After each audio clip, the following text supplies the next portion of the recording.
Hey hi friends, welcome to यदना investment academy. So आज हम बात करने वाले हैं रिटेल इन्वेस्टर्स का जो पार्टिसिपेशन है मार्केट में, कैसे इन एफआईआईज की डिपेंडेंसी धीरे धीरे धीरे जाके रिटेल इन्वेस्टर्स ने यहां पे कम की है। There are two ways to decrease this dependency. कैसे कैसे?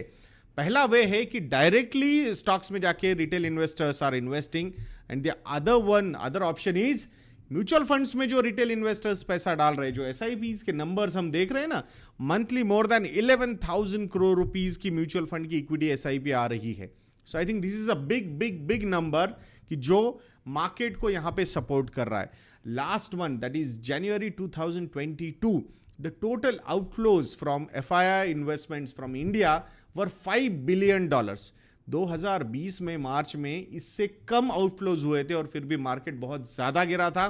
बट लास्ट 1.5 years में एक रिवॉल्यूशन आया है from account opening point of view, demat accounts या फिर रिटेल इन्वेस्टर्स के पॉइंट ऑफ व्यू से। तो वही सारे नंबर्स मैं आप लोगों के सामने यहां पे रखूंगा। तो कुछ क्वालिटी डिस्कशंस एंड इसमें बहुत सारे स्टॉक्स के बारे में भी हम यहां पे बात करने वाले हैं कि कहां पे रिटेल इन्वेस्टर्स का जो पार्टिसिपेशन है वो ज्यादा है, और कुछ कॉशनरी मैसेज भी यहां पे मैं आप लोगों को देने वाला हूं जो सबसे लास्ट में हम डिस्कस करेंगे दोस्तों। सो आइए डिस्कशन शुरू करते हैं। तो जो पार्टिसिपेशन है रिटेल इन्वेस्टर्स का, आपको स्क्रीन पे नजर आ रहा होगा कैसे ये बढ़ा है। FY11 में सिर्फ 3 लाख नए डिमैट अकाउंट्स ओपन हुए थे। FY13 में 10 लाख डिमैट अकाउंट्स ओपन हुए थे। FY17 में 30 लाख डिमैट अकाउंट्स ओपन हुए थे। FY20 में 49 लाख डिमैट अकाउंट्स ओपन हुए थे, एंड FY21 में 1.42 करोड़ डिमैट अकाउंट्स ओपन हुए हैं। FY22 का नंबर अभी तक आया नहीं है, but it is more than FY21 number. तो आप देख रहे हो कि कैसे पैंडेमिक के बाद एक जबरदस्त शिफ्ट हुआ है रिटेल इन्वेस्टर्स का टुवर्ड्स डायरेक्ट स्टॉक होल्डिंग की अगर हम बात करते हैं। अगर नए डिमैट अकाउंट ओपनिंग की बात करेंगे तो नवंबर 2021 में अकेले एक महीने में 29 लाख नए डिमैट अकाउंट्स ओपन हुए। तो ये नंबर कितना बड़ा होगा FY22 का, ये आप यहां पे समझ गए होंगे। सो क्यूमुलेटिव डिमैट अकाउंट्स जो है तो इंडिया में वो 7.7 करोड़ हो चुके हैं। मार्च 2019 में 19-20 अगर हम बात करते, सो द प्री कोविड मतलब उस टाइम पे 3.6 करोड़ डिमैट अकाउंट्स थे। तो 3.6 करोड़ से 7.7 crore, more than 100% rise in last 2 years time. I think this is a big shift towards direct stock investing. तो इसके पीछे के मेजर ड्राइवर्स क्या है, ऐसे क्या है, रीजंस क्या है कि जो मार्केट में इतना ज्यादा रिटेल इन्वेस्टर्स का पार्टिसिपेशन बढ़ रहा है। तो पहला तो है डिजिटलाइजेशन। ये जो टेक्नोलॉजी ने एक रिवॉल्यूशन लाया है, I think this is phenomenal. पहले ट्रेडिशनल ब्रोकर्स होते थे, and now there are discount brokers, मतलब zero brokerage. So they don't charge you for delivery based investing, they charge you for trading and all those things. तो वो जो ease उन्होंने provide किया, आज ही मैं आई विल नॉट नेम कि कौन सी कंपनी के डिमैट अकाउंट थे, तो वो ट्रेडिशनल ब्रोकर था। उसके डिमैट अकाउंट में एक इन्वेस्टर आए थे, तो वो ही वाज ट्राइंग टू बाय। तो कितना कम्बरसम एक्टिविटी है ट्रेडिशनल ब्रोकर्स में इन्वेस्टमेंट करने के लिए। एंड ये जो नए डिस्काउंट ब्रोकर्स आए जिन्होंने यूजर इंटरफेस इतना आसान बना दिया है, it's so easy to buy and sell. So I think ये जो चीज़ हुई है ना, डिजिटलाइजेशन एंड टेक्नोलॉजी का यूसेज, ये सबसे बड़ा ड्राइवर रहा है। और एक रीज़न है जो बहुत सारे लोगों को रियलाइज नहीं हो रहा है, बट लास्ट 1.5 years में स्पेसिफिकली सोशल मीडिया में जो अवेयरनेस क्रिएट किया है रिगार्डिंग डीमैट अकाउंट्स। अब हो सकता है वहाँ पे उनके कुछ वेस्टेड इंटरेस्ट होंगे कि अगर आप अकाउंट ओपन करोगे तो ट्रेडिंग करोगे तो उनको ब्रोकरेज वगैरह मिलेगा, but it's okay, this is a part and parcel of that journey. But still I think YouTube एक ऐसा रिवॉल्यूशन रहा है, मुझे ऐसा लगता है कि लास्ट 1-1.5 साल में जो डीमैट अकाउंट्स ओपन हुए हैं उसमें 70 to 80% जो डीमैट अकाउंट्स ओपन हुए हैं, that is because of YouTube videos. So I think this is phenomenal. ये एक रिवॉल्यूशन आया है, मुझे ऐसा लगता है लास्ट 1.5-2 years में। So I think we should give credit, again this is a part of technology. Then rising disposable income. So last 1.5 years में आईटी स्पेसिफिक क्राउड अगर हम देखते हैं इंफॉर्मेशन टेक्नोलॉजी, तो वहां पे लोगों के इनकम बढ़े हैं एंड उनके पास टाइम भी बहुत ज्यादा था, क्योंकि कोविड के चक्कर में बहुत सारे रेस्ट्रिक्शंस थे, बाहर वगैरह जा नहीं रहे थे लोग, तो स्पेंडिंग पॉइंट ऑफ व्यू से सेविंग हो रही थी और ये सेविंग को स्टॉक मार्केट में डाइवर्ट किया गया है लगता है लास्ट 1.5 years में। तो वो भी एक रीजन है कि क्यों इतने सारे डीमैट अकाउंट्स यहाँ पे ओपन हुए हैं। देन जब कोविड आया तो मॉनेटरी पॉलिसीज जो ईज हुई, यानी कि इंटरेस्ट रेट्स जो नीचे आ गए, उसकी वजह से जो अल्टरनेट इन्वेस्टमेंट ऑप्शंस थे फिक्स्ड इनकम सिक्योरिटीज के, अगर हम बात करते तो वो कम हो गए। लोअर इंटरेस्ट रेट्स की वजह से भी लोगों को लगा यार इसमें तो पैसा ही नहीं बन रहा, तो let's see there other avenues available and there was equity direct investing available, जिसने बहुत ही तोड़ फोड़ रिटर्न्स दिए थे। जरूरी नहीं है कि ये सबने कमाए, बट लोग आएंगे तो पक्का अगर वहां पे रिटर्न्स दिखते हैं तो वो भी एक रीजन है, lack of alternative options available because of lower interest rates.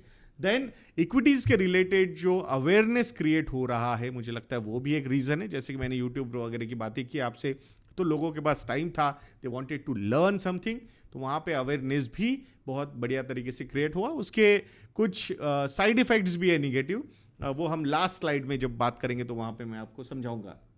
And जो रैली मार्केट में आई है पोस्ट कोविड, तो वो भी एक रीजन थी, क्योंकि इमीडिएट रिटर्न्स लोगों को नजर आ रहे थे। जहां पे आप एफडी में एक साल रख के 6-7% के रिटर्न्स ले रहे थे, वहां पे आपको हफ्ते 2 हफ्तों में, एक महीने में 7-8% के रिटर्न्स आ रहे थे। तो लोगों को लगा यार this is the way I think I should make money, and that's why stock market में बहुत ज्यादा पैसा रिटेल इन्वेस्टर्स का यहाँ पे आने लगा। सो अगर टोटल एनएसई पे, नेशनल स्टॉक एक्सचेंज पे, यस यही वो नेशनल स्टॉक एक्सचेंज जो योगी बाबा कहीं हिमालय से चला रहे थे, ऐसा अभी चल रहा है ना एनएसई का स्कैम। तो आई थिंक एनएसई की लिस्टेड कंपनीज में जो होल्डिंग है रिटेल इन्वेस्टर्स का, दैट इज अराउंड 7.32%। अगर 100 रुपए का मार्केट कैपिटलाइजेशन है तो उसमें से 7.32 रुपीज का जो इन्वेस्टमेंट है वो रिटेल इन्वेस्टर्स की तरफ से यहां पे आया है। तो अगर अमाउंट वाइज हम बात करते हैं तो as of 31st of December 2021 the investment value of retail investors investments or holding is 18.98 lakh crore rupees. कितना? 18.98 lakh crore rupees. Within a quarter this particular amount has grown by 4.5% thanks to the stock market rally also. So we can, मतलब rally को हम deny नहीं कर सकते यहाँ पे। So अब बात करेंगे कि अमाउंट वाइज रिटेल इन्वेस्टर्स की इन्वेस्टमेंट सबसे ज्यादा कौन से स्टॉक्स में है। तो यहां मैं आपको कंपनी का नाम बताऊंगा, कंपनी का मार्केट कैपिटलाइजेशन बताऊंगा एंड रिटेल इन्वेस्टर्स की होल्डिंग इस पर्टिकुलर कंपनी में कितनी है एंड परसेंटेज भी यहां पे मैं बताऊंगा। सो रिलायंस इंडस्ट्रीज की अगर हम बात करते हैं तो 15.81 लाख करोड़ रुपीस का मार्केट कैपिटलाइजेशन है रिलायंस इंडस्ट्रीज का। ये मैं दिसंबर 2021 के मार्केट कैपिटलाइजेशन के हिसाब से बात कर रहा हूं, एंड ऑफ दिसंबर। सो उसमें से 1.18 लाख करोड़ रुपीस की जो होल्डिंग है वो रिटेल इन्वेस्टर्स की है।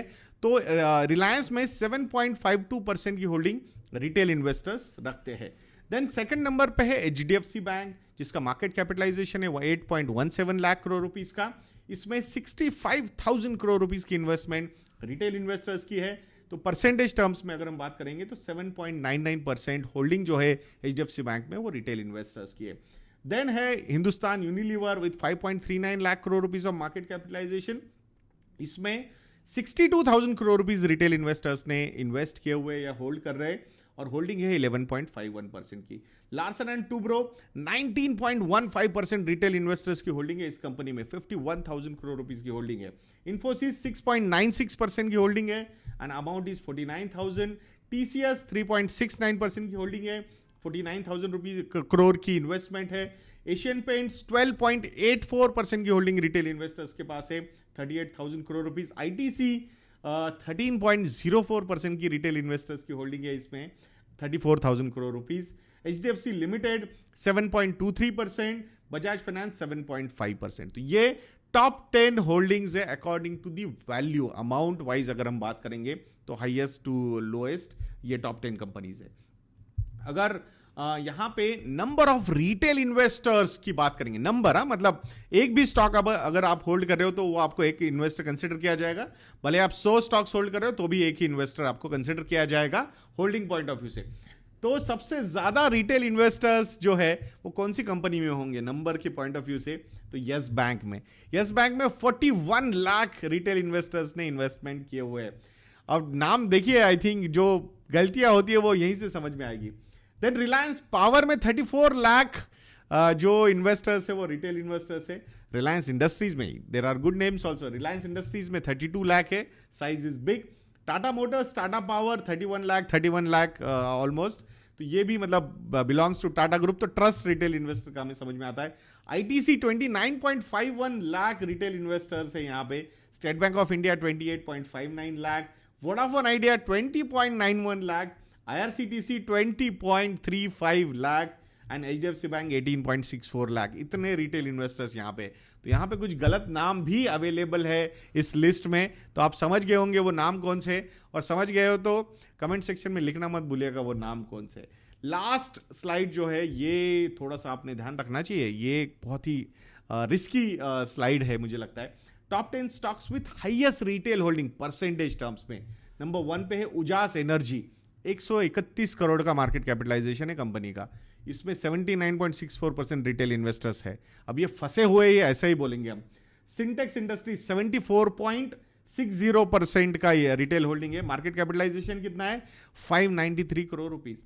विसागार पॉलिटेक्स, ये तो मैं पहली बार नाम सुन रहा हूं, 82 करोड़ का मार्केट कैपिटलाइजेशन है। 69% रिटेल इन्वेस्टर्स इसमें फंसे हुए हैं। विकास लाइफ केयर 757 करोड़ रुपीस का मार्केट कैपिटलाइजेशन है। 66.72% होल्डिंग रिटेल इन्वेस्टर्स के पास है। पुंज लॉयड 99 करोड़ रुपीस का मार्केट कैपिटलाइजेशन है। 64% रिटेल इन्वेस्टर्स उसमें है। ऑटिन लैबोरेटरीज, मकाटेर लिमिटेड, वालचंद नगर इंडस्ट्रीज, रिलायंस कैपिटल, ऊर्जा ग्लोबल, मतलब जितने नाम मैं कम लूं उतना अच्छा होगा। सब में वो होल्डिंग देखिए मोर देन 50% की होल्डिंग रिटेल इन्वेस्टर्स की है। लिस्ट आपको पूरी अच्छी तरीके से नजर आ रही होगी यहाँ पे। तो ये जो स्लाइड है ना, ये कॉशियस होने के लिए मैंने बताई है आपको कि अल्टीमेटली रिटेल इन्वेस्टर्स के गले में माला पहना के निकल जाते हैं लोग, फिर उसमें बहुत सारे प्रमोटर्स भी आ जाते हैं। तो ये सब चीज़ों से दूर रहना है दोस्तों, कि यहाँ पे अगर वो एक स्मॉल और मिड कैप कंपनी है तो उस कंपनी में इंस्टीट्यूशनल इन्वेस्टर्स अच्छे हैं क्या, ये देखना बहुत ज़रूरी है। Because small and mid cap companies का एनालिसिस करने की कैपेसिटी रिटेल इन्वेस्टर्स में बहुत कम होती है। कॉर्पोरेट गवर्नेंस हम नहीं समझ पाते बिकॉज ज़्यादा यूनिवर्स कवर नहीं करता है उसे, सो ज़्यादा चीज़ें अवेलेबल नहीं होती, मैनेजमेंट नहीं आते, कॉल नहीं होते, मतलब अर्निंग्स वाले। तो ये सब चीज़ें जो है ना, so I think it's better to avoid such kind of investment options. तो मैं आशा करता हूँ दोस्तों कि ये वीडियो आपको इन्फॉर्मेटिव लगा होगा। और अगर आपको लगता है कि हम अच्छा काम कर रहे हैं तो investindia.in को विजिट कीजिए और हमारे रिसर्च प्रोडक्ट्स को सब्सक्राइब करना मत भूलना दोस्तों। हमारे जो मॉडल पोर्टफोलियोज है, इंडिविजुअल मॉडल पोर्टफोलियोज भी अलग अलग है according to your risk profile.